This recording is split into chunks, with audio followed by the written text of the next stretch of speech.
Good morning, listeners, and Ramadan Kareem. My name is Inji. I work across strategy, leadership, and learning.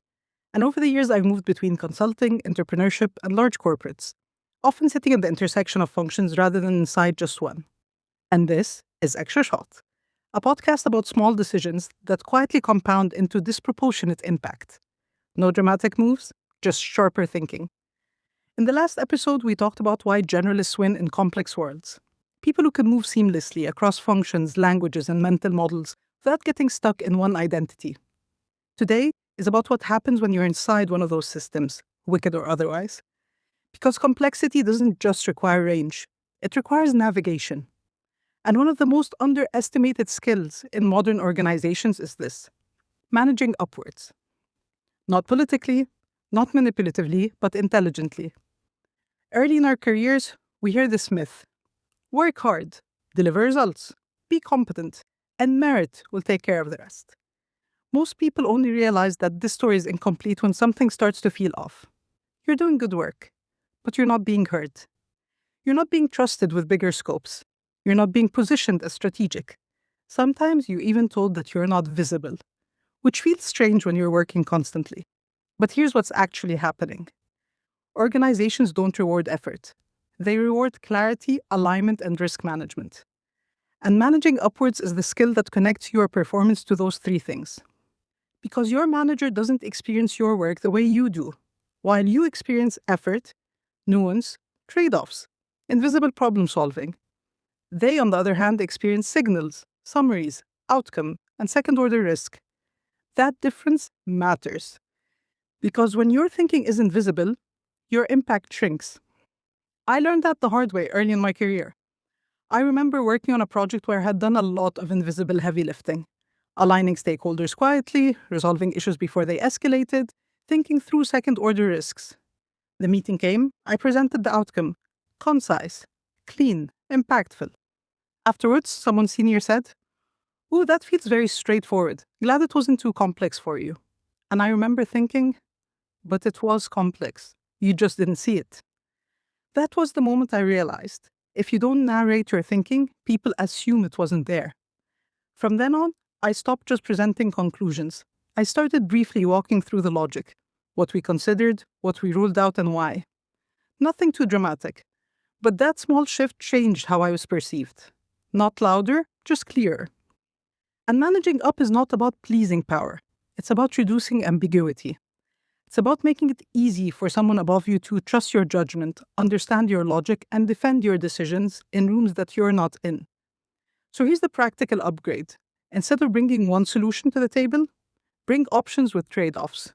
Not the conclusion, not this is what we should do, but instead, here are three paths, here's the upside and risks of each, and here is my recommendation.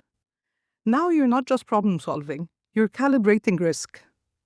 When you frame it that way, you're not asking your manager to invent the strategy. You're inviting them to choose the risk profile.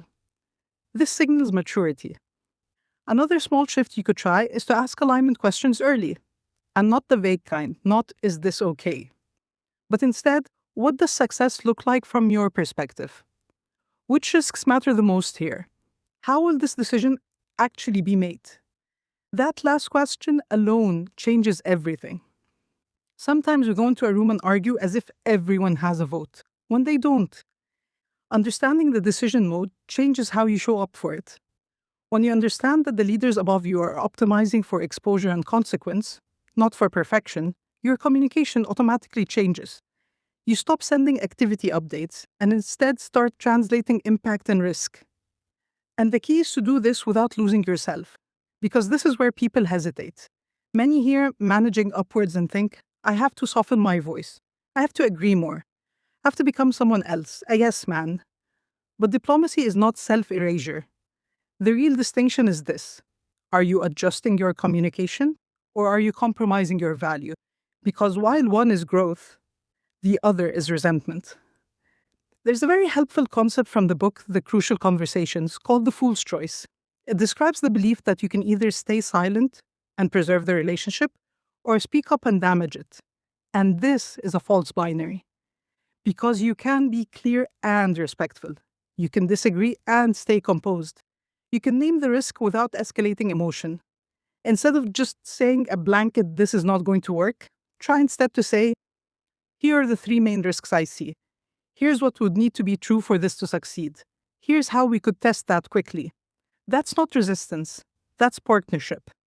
And the people who manage up best tend to be grounded. They don't react. They translate. They surface constraints early, with a path through them. They don't wait to be understood. They intentionally make themselves clear. That's not politics. That's leadership in early form. And here's another uncomfortable truth. Sometimes when we say, I don't want to manage up, what we really mean is, I don't want to adapt.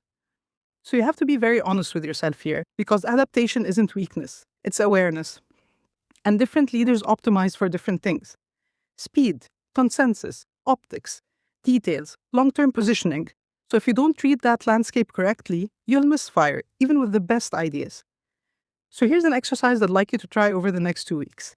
Pick one senior stakeholder and ask yourself, what keeps them up at night? What do they over-index on? How do they prefer to receive information? Then design your next update for them, not for you.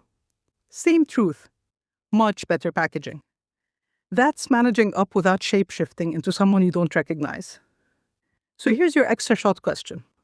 What's one conversation you've been avoiding because you're hoping alignment will happen automatically? What's one clarification, one expectation reset, one risk you need to name calmly instead of absorbing silently? Because over time, managing up isn't about climbing hierarchy. It's about staying intact while operating inside one. And that distinction alone changes everything. This has been Extra Shot. If this episode gave you something useful, an idea, a sentence, a reframe, take a moment to like, share, and subscribe on your podcast platform of choice. It helps the right conversations reach the right people. And if someone came to mind while you were listening, send this their way. Because in complex systems, clarity compounds. I'll see you in the next one.